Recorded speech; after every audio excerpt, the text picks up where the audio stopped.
Dunyoda o'zida Allohga muhabbat qo'yib, Allohga oshiq bo'lib yashayotgan odamni qarang-da agar bo'lsa hayotingizda. Mana sahobalar bo'lgan ekan. Hech narsasi yo'q bo'lsa ham zo'r yashayvergan ekan. Afif bo'lgan ekan, birovga dard aytib ming'illamagan ekan. Chunki asosiy narsani topgan ekan. Allohga oshiq bo'lgan ekan, Allohga muhabbat qo'ygan ekan. Mana endi birodarlar 40 daqiqadan o'tib qopti. Sizlar uchun tayyorlab qo'ygan qissani mana oxirgisi. Ana shu jannatga oshiq bo'lgan, oxiratda uyini vatanda bilgan kishilarning hayotidan bir lavhani gapirib beramiz inshaalloh. Bismillahirrohmanirrohim. Abu Qudoma Shomiy tarixda o'tgan ulug' insonlardan, olimlardan, Alloh yo'lida jihodda umrini o'tkazgan kishilardan. Rasululloh sollallohu alayhi vasallamda masjidda o'tirganlarda bir to'p kishilar kelib, "Ey Abu Qudoma, siz juda ko'p g'azotlarda, juda ko'p janglarda ishtirok etgansiz. Mana shu g'azotlarda ko'rgan eng sizni qoyil qoldirgan bir qissani gapirib bermaysizmi?" deganda u kishi labbay deb javob berdi. Madina atrofidagi ba'zi Ruqo degan shaharlarga biriga kirdimda, tuya olmoqchi bo'ldim. Alloh yo'lida jihad qilishlik uchun, yuklarni yuklashlik uchun tuya olmoqchi bo'lib kirgan paytimda va masjidga borib, odamlarni Alloh yo'lida jihad qilishlikka rag'batlantirdi, da'vat qildi va o'zini o'tirgan hujrasiga borib o'tirganda bir ayol kishi kelib chaqirdi. "Abu Qudoma, sizmisiz?" dedi. "Ha, men" dedi. Har ayol kishi yuzini to'sgan holatda keldi va aytdiki, "Siz odamlarni Allohning yo'lida jihodga da'vat qilyapsiz ekan va ularni mana shu narsaga shijoatlantiryapsiz ekan. Men ayol kishiman. Alloh menga hech qaysi ayollarga bermagan chiroyli bir sochni ato etdi. Alloh yo'lida infoq qiladigan boshqa narsam yo'qligidan Alloh yo'lidagi g'oziylarga bir yordam bo'lsin deb sochimni qirqib, undan bir ip to'qidim. Shuni oling, Alloh yo'lida sizga bir asqatar. Shoyat Alloh yo'lida unga bir chang tegsa, Alloh taolo shu tufayli meni gunohlarimni kechirib jannatga kirgizsa. Men deydi beva tul xotinman deydi. Erim va og'a-inilarim Alloh yo'lida shahid bo'lishgan. Bir dona o'g'lim bor deydi. O'g'limni qo'shib bermoqchi edim, 15 ga kirgan o'g'lim deydi. Lekin safarga ketib qoldi. Lekin siz ketib qolgunicha kelib qolsa qo'shib berib yuboraman deydi. Abu Qudoma bu ayol kishining tazg'iyasini ko'rib hayron bo'ldi. Ipni oluvdi, hali aytdiki, ko'zimni oldida birorta bir idishingizga solib qo'ying, esingizdan chiqib qolib ketmasin. Ko'zini oldida olib bordi, tuyaga ortadigan qopiga solib qo'ydi, hay ayol kishi chiqib ketdi. "Ey Abu Qudoma, mana erim vafot etgan, o'g'lim bor" dedi. 15 ga kirgan dedi. Qur'on tilovatini zo'r o'rgangan. Chavandozlikda, kamon otishlikda zo'r biladi. Qoyim tunlarda, kunduzlar ro'zador, yoshi 15 ga kirganda safarlarga uchun sizga qo'shib bera olmayapman. Agar bo'lganida sizga qo'shib berardim va Allohning yo'lida hadiya qildim bu bolani dedi. Sabot qarang, eri aka-ukalari ketibdi, endi o'g'lini ham qori bo'lgan, olim bo'lgan, so'im bo'lgan bolasini Alloh yo'lida hadiya qilyapti. Abu Qudoma ana shu ipni oldi va birodarlar bilan ertasi kuni yo'lga chiqqanda, shaharda chetiga chiqqan paytda orqasidan bir yigit chavandoz, "Ey Abu Qudoma, shoshilmang, to'xtab turing" deganicha ot choptirib kelar edi. Abu Qudoma birodarlariga, "Sizlar yurib turinglar, men qarachi kim deydi. Haligi otliq keldida, yuzi to'silgan edi, keldi va otdan tushib, meni quchoqlab bag'riga bosib, "Siz bilan safarga chiqishlikdan meni mahrum qilgan Allohga hamdlar bo'lsin. Meni noumid qilib qaytarmadi. Alhamdulillah sizga yetib keldim" dedi. Shunda Abu Qudoma, "Birodar, siz kim bo'lasiz? Sizni tanimayapman. Yuzingizdagi pardangizni olsangiz" dedi. Yuzidagi niqobini oldi. Va yuzi ana shu 14 kunlik Badr kechasidagi oydek to'lgan, yuzida yaxshi inson ekanligini alomatlar ko'rib turgan 15 ga kelgan yigit edi deydi. Aytdi, "Meni tanimayapsizmi?" dedi. Abu Qudoma aytdi, "Yo'q, tanimayapman" desa aytdiki, "Men" dedi, "soch bergan, ana shu ip bergan ayolning o'g'liman" dedi. "Otang bormi?" dedi. "Otam Alloh dedi shahid bo'lgan" dedi. "Onang-chi?" dedi. "Onam bor" dedi. "Onangni rozi qilgin" dedi. "Onam o'sha ipni bergan ayol" dedi. "Va meni" dedi. "Meni, ey Abu Qudoma, uydan chiqarayotib aytdiki, o'g'lim, otalaringiz oldiga shoshiling. Alloh yo'lida shahid bo'lgan otalaringizga Alloh sizni hamroh qilishligini so'rang va dushmanga ro'baro bo'lganingizda orqaga chekinmaslikka qasd qiling va shahid bo'lsangiz, qiyomatda shafaatingizni menga bo'lishini Allohdan so'rang" dedi. "Ey amaki" dedi bu yigit. Meni yoshimni kichkinalarga qarab turib, meni qaytarmay orqaga. Men otni zo'r minaman, kamonni zo'r otaman, qilichni zo'r o'ynataman, qoriyman, Rasulullohning sunnatini to'liq bilaman. Meni shahodatdan, shahidlikdan man qilmang dedi. Otam va og'a-inilarim oldiga borishingdan meni to'smang dedi. Eshitdim, shahid o'zini oilasidan 70 kishini jannatga yetalab kirib ketishlikka qodir bo'ling. Mana shu marhamatdan meni mahrum qilmang dedi. Sayyidi va Mavlay. Onam meni kuzatib chiqaryapti, bag'riga bosib, Parvardigorim, Mavloyim bir dona bo'lgan, ko'zimni quvonchi bo'lgan, qalbimni chechagi bo'lgan farzandimni seni yo'lingda jo'natyapman, hadiyamni qabul qilgin deydi. Abu Qudoma bu 7 so'zini eshitib, yuraklari ezilib yig'laydi. Onasini quvvatiga, toqatiga va yigitning yoshligini qarab turib yig'laydi. O'zlariga hamroh qilib olgandan keyin safarga yurishadi. Bu yigit ketguncha Allohning zikrida bo'lib, kunduzlar roza tutib, kechki payt iftorlikka ularga ovqatlarni qilib, otmaysak, ichimizda eng zo'r otmaydigan o'sha chiqdi deydi. Kamon otsak eng kuchli otadigan shu chiqdi deydi. Shu yigit 15 ga kirgan yigit bizga iftorlik tayyorlagani borib ovqat pishirdi-da, ovqatimiz kech qoldi deydi. Borib qarasam, yigit ko'p xizmat qilganligidan ovqat qozonda qaynayapti, charchaganligidan o'tirib yotib uxlab qolibdi deydi. Qarab tursam, hali yigit deydi, tabassum qildi, uxlayotgan yigit. So'ngra og'izlari ochilib kuldi, hatto xoholaganda uyg'onib ketdi. Meni ko'rdi-da, nima uchun kuldingiz deb so'raganda yigit aytib berdi. Tush ko'rdim dedi. Tushimda ko'm-ko'k bog'da yurgan edim. Bog'ni kesib yurgan paytimda kumushdan bo'lgan qasrni ko'rdim. Derazalari javhardan edi, durdan edi. Eshiklari oltindan edi va ipakdan bo'lgan pardalari bor bu qasrda. Shunda ana shu qasr ichidan parda ko'tarildi-da, ikkita joriya chiqdi-da, yuzlari to'lin oydek chiroyli bo'lgan, "Xush kelibsiz" deb meni ichkariga taklif qildi deydi. Haligi joriyaga qo'lim uzatmoqchi bo'lsam, shoshilmang. Sizga atalgan mavziya ichkarida, biz faqat uni cho'rilar, xizmatkorlarimiz dedi deydi. Shoshilmang. Shunda bir ikkinchisiga aytdi, "Bu ona Marziyani kuyovida" dedi. Bir-biriga pichirlab turishdi. Mana aytdik, bitta xurga 100 ta cho'ri beriladi. O'sha cho'rilar gaplashyapti.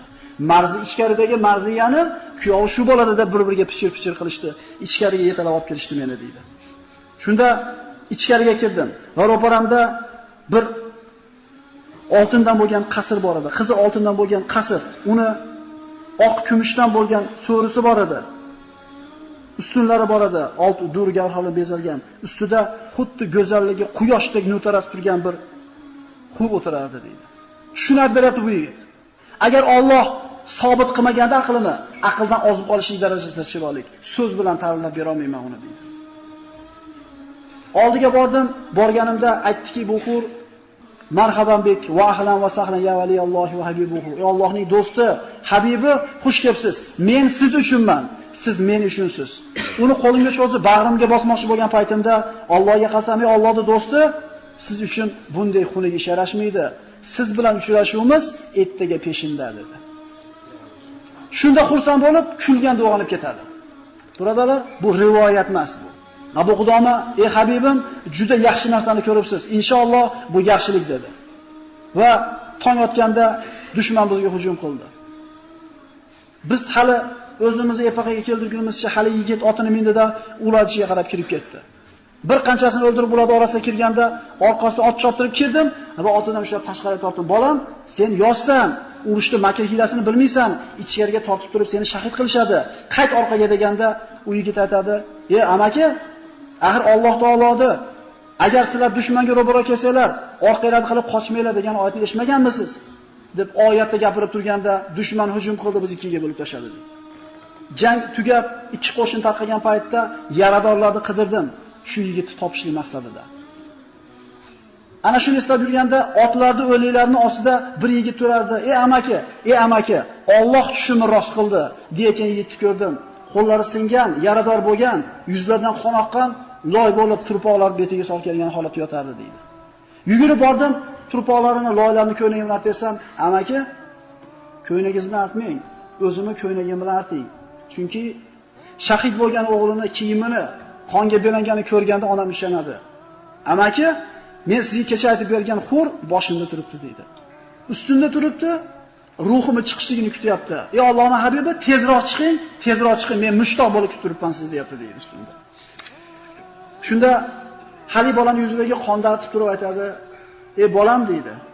Qiyomat qoyim bo'lganda shafoatingga oladigan kishilar ichida meni ham esdan chiqarib qo'ymagin. Seni men yetalab keldim shu yerga. Yigit aytdi: "Sizda kishilar unutilmaydi" dedi. Amaki, agar Alloh sizni yurtingizga qaytib borishni nasib qilgan bo'lsa, onamni toping va aytingki,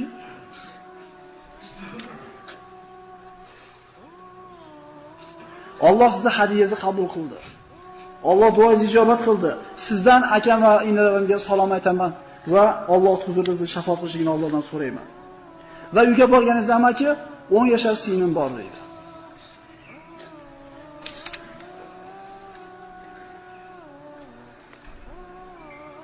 Har safar ketayotganimda meni kuzatib qolardi deydi. Va ketayotganda, bu safar ketayotganimda aka, uzoq ketmang, bizni tashab qo'ymang yolg'iz. Otamiz va boshqa aka-ukalarimiz ketdi. Siz bizni tashab ketmang deb kuzatib qo'ygan edi. Shunga xabar yetkazib qo'ying dedi. Ashhadu an la ilaha illalloh va ashhadu anna Muhammad rasululloh dedi-da, hada ma'adana rasul va ma'adana Alloh va rasuluhu va sadaqallohu va rasuluhu. Bu Alloh va rasuli bizga va'da qilgan narsa, Alloh va rasuli va'dasidan chiqdi dedi-da, shahid bo'ldi.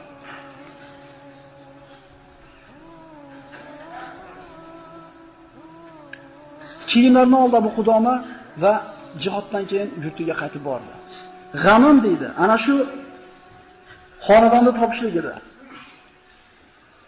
Chiqib qarasam, bir 10 yashar qiz kelayotganlardan so'radi deydi.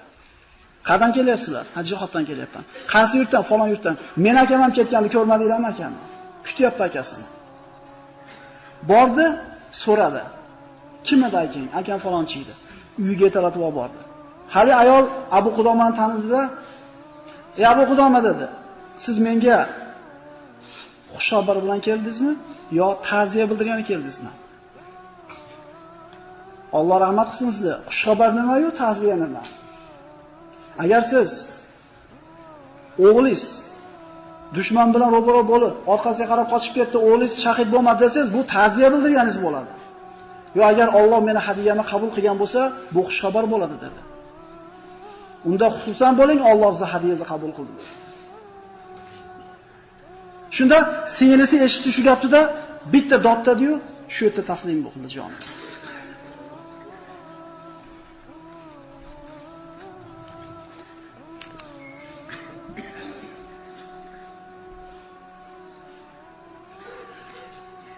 Taslim bo'lishidan burun qizga aytdiki, "Aka sizga salom aytdi va Allohga sizni omonat topshirganligini aytdi" deganda eshitdilar, o'sha yerda jon taslim qildi.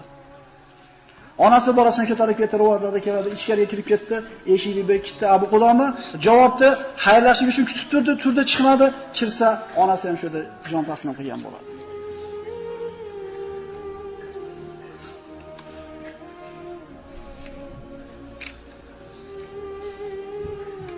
Jannatga oshiqlar shunday bo'lgan ekan, birodarlar.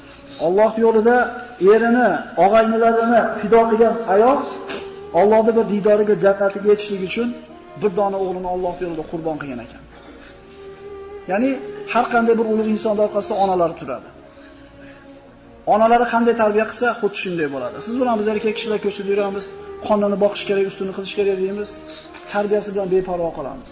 Bomdod yo'qotadigan, peshinini o'qidimi, asrini o'qidimi deydiganlar bu ayollarimiz. Ayollarimiz kim bo'lsa, bizning farzandlarimiz o'sha bo'ladi. Esimizdan chiqmasin. Jannatga oshiqlar shunday bo'lgan ekan. Bir dona bolam qoldi, xizmatini qilsin demagan ekan. Allohning roziligi yetsin, meni nima qilsin? Boqsin demayapti katta bo'lganda. Qariganimda qo'yga shu yegizsin, ha? Sanatoriyalarga olib borsin, maqsadi bo'lmagan ekan bizga o'xshab. Shahid bo'lsin, Allohning huzurida shafaat qilsin, akasi, ota, amakilarning oldiga borsin. Birodarlar, kim nimani orzu qilsa Alloh shunga yetkazar ekan. Biz dunyo matosini qasd qiladigan bo'lsak, Alloh azza va jalla albatta yetkazadi. Agar oxiratni umid qiladigan bo'lsak, unga ham yetkazadi. Dunyo degan Alloh taqdir qilib qo'ygan. Jannatga oshiqlar shunday bo'lgan ekan, birodarlar. Alloh taolodan so'raylik biz ham jannatda, agarchi biz unga loyiq amal qila olmayotgan bo'lsak ham. Abu Qudoma Shomiy qissasi mana shunday iborat, birodarlar. Thank you.